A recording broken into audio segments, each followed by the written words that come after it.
The rain had long stopped, but the streets still shimmered with the memory of the storm. I walked barefoot through the mud, blood seeping from the gash on my forehead, mixing with the rainwater. Every step burned, but I didn't stop. I couldn't. His laughter still echoed in my ears, that cold, cruel sound as he left me to die. His mistress clutching his arm, her smile a dagger. He said I was nothing, that he was tired of my weakness, my silence, my tears. He didn't even look back when I felt my knees, pleading, clutching the fabric of his coat. Instead, he brushed me off like dirt, letting me collapse into puddles, my face meeting the cold ground as the car engine roared and faded into the night. But silence has its own kind of vengeance. 3 years passed. Enough time to die and be reborn. Enough time to turn pain into something sharper, colder, more beautiful. I learned to smile again, not because I was happy, but because it disarmed people. I became a shadow in plain sight, watching him build his empire, rise higher than ever, all the while forgetting the broken woman he left behind. He didn't know that the woman he left bleeding by the roadside had been found by someone far more dangerous than he could ever imagine. Dr. Varela, a woman known for fixing what the world tried to destroy. She took me and taught me to rebuild not just my body, but my will. Revenge, she once told me, is not rage, it's precision. So I became precise. When I reappeared in his world, I didn't come as a ghost or a beggar from his past. I came as something far more tempting. An investor. My new name carried power, a name he couldn't possibly link to the girl he once despised. My face had changed, my voice had softened, but my eyes, they remembered. Our first meeting was poetic. He stood across from me in a tailored suit his charm practiced, his words dripping with confidence. He didn't recognize me. Why would he? The woman before him was calm, graceful, her every movement deliberate. The broken girl he left in the rain had died that night. Miss Alara, he said, shaking my hand. It's an honor. Your reputation precedes you. I smiled faintly. Let's hope it lives up to your expectations. He laughed, leaning closer. I have no doubt it will. Oh, how easy it was. He thought he was seducing a business partner. He didn't realize he was feeding a storm that had been waiting patiently for him to open his doors. Every move I made was subtle. A suggestion here, a signature there. Slowly, his empire began to rot from within, poisoned by his own greed, his own arrogance. And when he finally noticed that something was wrong, when the walls started closing in, he came to me, desperate. Alara, I need your help, he said, his voice trembling for the first time. Someone's trying to destroy me. I tilted my head slightly, studying the man who once called me useless. His eyes were red from sleepless nights, his hands shaking. He looked smaller now, not physically, but in spirit, a man stripped of control. Maybe it's karma, I whispered softly, pouring him a glass of wine. He laughed nervously. I don't believe in that nonsense. I met his gaze, holding it. You should. He took the glass from me, unaware that he was holding the very key to his own unraveling. Not poison, no, that would be too merciful. My revenge wasn't about killing. It was about making him feel what I had felt, powerless, invisible, forgotten. Over the next few days, his company collapsed piece by piece. His investors pulled out, his accounts were frozen, and his mistress, the same one who mocked me years ago, disappeared with what little money he had left. By the time he realized who had orchestrated it all, it was too late. He found me again, but this time there was no arrogance in his voice. He was standing outside my office, drenched in rain, just as I had been years ago. Please, he said, his voice cracking. Why are you doing this? I stepped closer, my heels clicking softly against the marble floor. The same sound that once echoed when I fell at his feet. Because you taught me something valuable, I whispered. That mercy is wasted on monsters. He dropped to his knees. The irony wasn't lost on either of us. But I didn't smile. Revenge wasn't sweet. It was silent, cold, necessary. I turned away, letting the sound of his sobs fade behind me. The rain began to fall again, tapping gently against the glass windows. For the first time in years, I felt peace. Not joy, not triumph, just peace. But fate has a way of whispering when you least expect it. Because as I walked toward the elevator, my phone buzzed. A message. Unknown number. Only 3 words. It's not over. I froze. The screen glowed like a heartbeat in my palm. Somewhere deep inside, I felt the air shift, the balance tip again. Perhaps revenge was never meant to end. It only changed its face. The elevator doors opened, and as I stepped inside, I knew this was just the beginning. My hand trembled slightly as the elevator doors slid shut, sealing me in a box of mirrored reflections. My own eyes stared back, calm, but beneath that calmness, something darker stirred. The message still glowed on my phone screen. It's not over. 3 words, simple yet heavy enough to turn the air inside the elevator thick and suffocating. I stared at them, my mind racing through every possibility. Who could it be? He was ruined, broken beyond repair. His mistress was gone. His empire lay in ashes. Unless he wasn't working alone. Unless someone else had been watching, waiting for the moment my revenge would make me vulnerable again. The elevator chimed softly and opened into the lobby. My assistant, Mara, was already waiting, holding a folder and wearing her usual professional mask. But when she saw my expression, her smile faltered. "Ma'am, are you all right?" "Fine," I said, slipping my phone into my pocket. "Just send the remaining files to the legal team. I'll handle the rest of the night." She nodded, hesitating as if she wanted to say something more. But she didn't. Good. I didn't need questions right now. Not when I felt the ghost of old fear creeping back into my bones. Outside, the rain had softened to a drizzle. The city lights shimmered across the wet pavement, casting reflections that twisted and rippled with every passing car. I stood for a moment beneath the awning, inhaling the metallic scent of rain, and then I walked toward my car.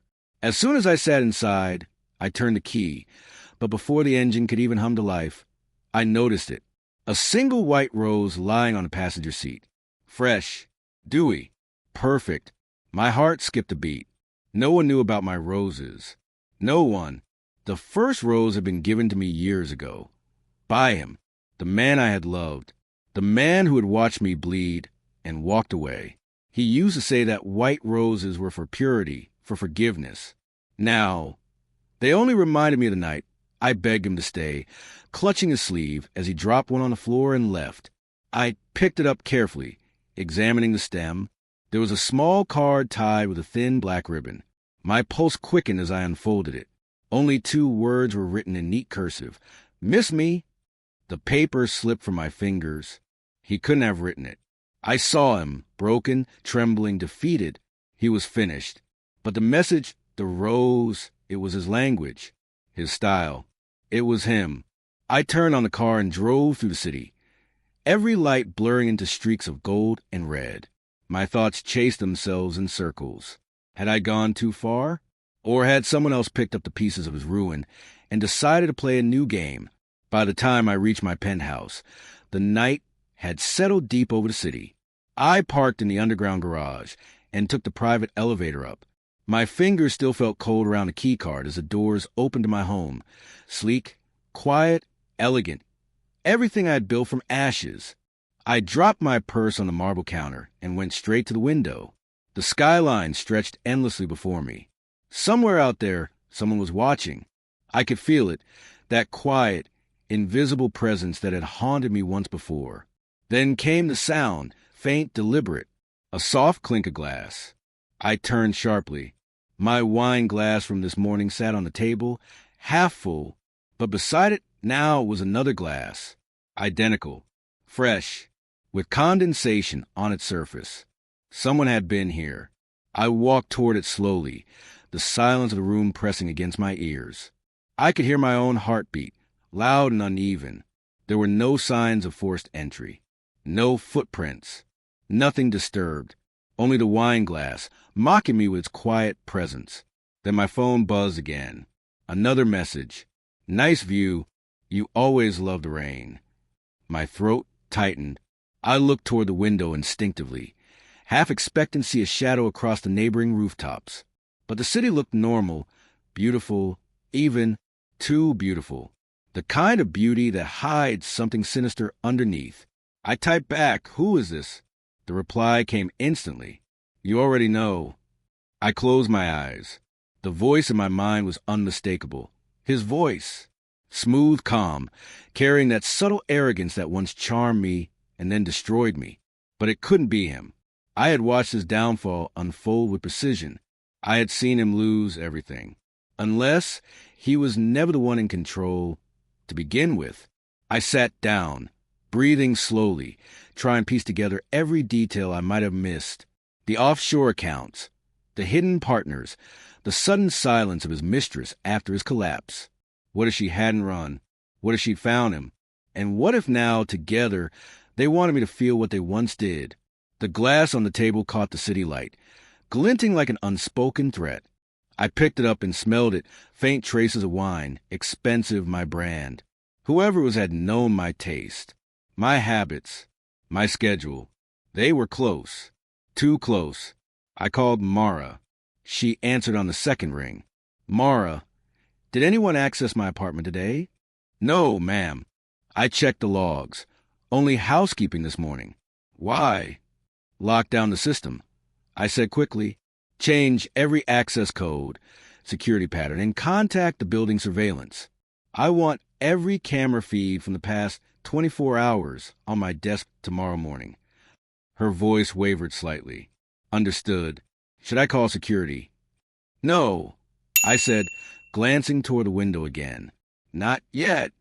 I hung up, my mind whirling. Fear used to be my weakness. Now it was fuel. I had survived worse. I had rebuilt myself from the ruins of betrayal. I could face this, whoever it was. But deep down, beneath the calm surface I perfected, something inside me trembled. Because the game I had started, the one built on silence and revenge, was no longer mine alone. The rain outside thickened again, tapping harder against the glass. I turned off the lights, letting the city's reflection fill the room, and waited. If they were watching, I wanted them to think I was gone, asleep, unaware. Minutes stretched into hours. Midnight came and passed. Then, just as I began to think the messages had stopped, another one arrived. "You shouldn't have touched him." The words made my skin prickle. My eyes darted toward the door, still locked. The balcony, empty. Yet the message felt like a whisper right beside my ear. I typed quickly, "Who are you?" No reply this time. Just silence. I set the phone down, every instinct on edge. I walked toward the safe hidden behind the painting and retrieved the gun I swore I'd never need again. The weight of it felt strangely reassuring. I moved through the apartment quietly, checking every corner, every shadow. Nothing, until I reached the hallway near my bedroom. There, beneath the dim light, lay another white rose. Fresh, dew glistening like morning tears. I stared at it, frozen, and then I saw it. A faint reflection in the mirror at the end of the hall. A silhouette, tall, still, watching. The rose slipped from my fingers and hit the floor, scattering petals across the tiles. My heart pounded. Slowly, I turned toward the mirror. For a moment, the world stood still. The only sound was the ticking of the old clock echoing down the corridor. My breath fogged faintly in the cold air, my heart beating too loud, too fast. The reflection in the mirror didn't move. It just stood there, a shadow shaped like memory, watching me. I took a single step forward, the floor whispering beneath my bare feet. The silhouette flickered, gone, but I knew better. Ghosts don't vanish. They wait. I clutched the gun tighter, its cold metal pressing into my palm. Every instinct screamed for me to run, to call for help, but fear no longer ruled me. I'd been broken once, shattered and left bleeding. This time, I would not bleed quietly. "Show yourself," I said, my voice steady despite the tremor crawling up my spine. Silence, then a faint creak. The sound of the balcony door easing open, as if someone wanted me to know they were there. I turned sharply, aimed at the darkness beyond the glass. The rain poured harder now, like a curtain between this moment and everything I once was. And then he stepped into the light. Not the man I had destroyed. No, this was someone else. His features carried the ghost of familiarity, yet sharper, colder. His eyes gleamed the way his once did, but they were not his. There was something eerily familiar in the curve of his jaw, the confidence in his stride. "Who are you?" I whispered. He smiled faintly, as if the question amused him. "You really don't remember me, do you?" I said nothing. He took another step forward, rain dripping from his coat. "You destroyed my father." The word struck me harder than a bullet. My grip faltered for a second. "Your father?" "Yes," he said softly. "The man you left crying on the floor. The man who loved you in his own twisted way. You call it revenge. I call it murder of the soul." I laughed bitterly, the sound harsh and broken. "Your father destroyed me first." He tilted his head slightly, eyes narrowing. "Maybe, but you ended him. You could have walked away, but you didn't. You made sure he lost everything, his name, his dignity, his life. And now, you think you can just live up here in the clouds, sipping wine and pretending the rain can wash away blood." My throat tightened. "I didn't kill him." He smiled again, but there was no warmth in it. "Didn't you?" He pulled something from his coat, a small flash drive, and placed it on the table. "This holds everything. Every message you sent. Every signature that led to his ruin. You might have used other names, other hands, but the trail always ends with you." I stared at the device, my reflection glinting off its surface. The past I tried to bury was rising again, wearing a new face. "What do you want?" I asked quietly. His answer was immediate. "Balance." The word lingered in the air, heavy and absolute. He walked toward the window, his back to me, the city lights outlining his frame. "Do you know what he said before he died?" I didn't respond, but my silence must have been answer enough. "He said your name." The man continued, voice barely above a whisper. "Every day, even when he had nothing left." He kept saying it, like a prayer and a curse all at once. He said he didn't regret loving you, only underestimating you. The rain outside became thunder. Lightning flashed, briefly illuminating the scar along his jaw. The same place where once, years ago, I'd struck his father in my struggle to escape. "Then you should understand why I did what I did." I said, my voice soft but steady. "Your father wasn't a victim. He was a destroyer. I only returned what he gave me." He turned to face me then, eyes dark and unreadable. "And that makes you what?" His reflection. The question cut deep, deeper than I expected. Because maybe he was right. Maybe in avenging the woman I once was, I had become the very thing I hated.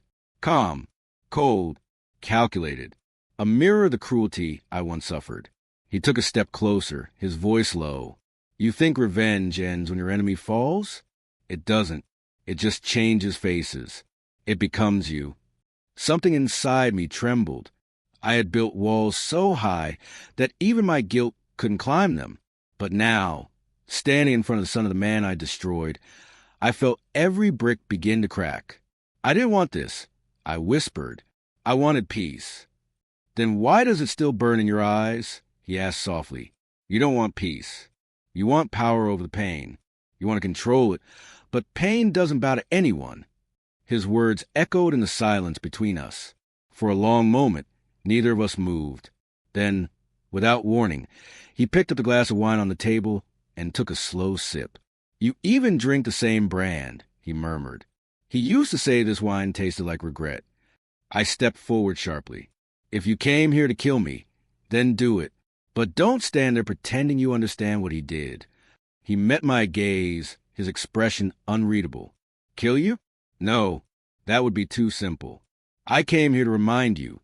Revenge doesn't end with fire. It ends with emptiness. You've already done the hardest part for me." He placed the glass back on the table, untouched but for his fingerprints. Then he turned toward the door. "I'll let the world see what you did," he said quietly. "Not to punish you, but to finish what you started. Truth is the sharpest revenge of all." And before I could speak, he was gone. The door closed behind him with a soft click, leaving me standing alone in the echo of my own silence. I sank to the floor, the gun slipping from my grasp. My reflection in the dark glass stared back. the woman who had clawed her way from the dirt, now trembling in her own kingdom of glass and steel.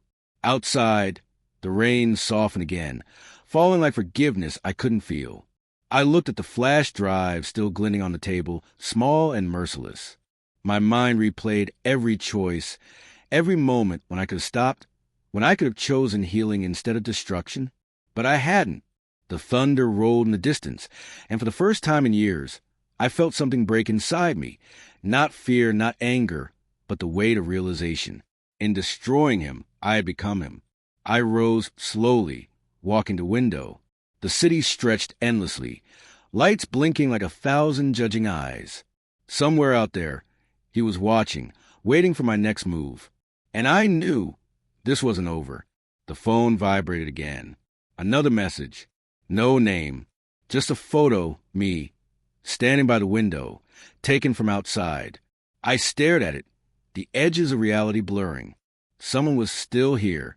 Someone had been close enough to take that picture while I stood in this very spot. I turned, scanning the dark corners of the room, the hallway, the balcony beyond the rain. Nothing, just the echo of the storm and my own heartbeat. Then the lights flickered. Once, twice, and from somewhere deep inside the penthouse came the sound of music, the soft crackle of an old record player. I hadn't used it in years. The melody was familiar, haunting, the same song that once played the night he left me bleeding by the roadside. I walked toward it, drawn by memory, by the cruel beauty of the sound. The record spun slowly, the singer's voice fragile and distant, like a ghost whispering from another life. And there, beside the player, lay another white rose. Its petals glistened with fresh rain. I touched it, and beneath it, I found a small folded note. I opened it with trembling hands. Peace was never yours to keep.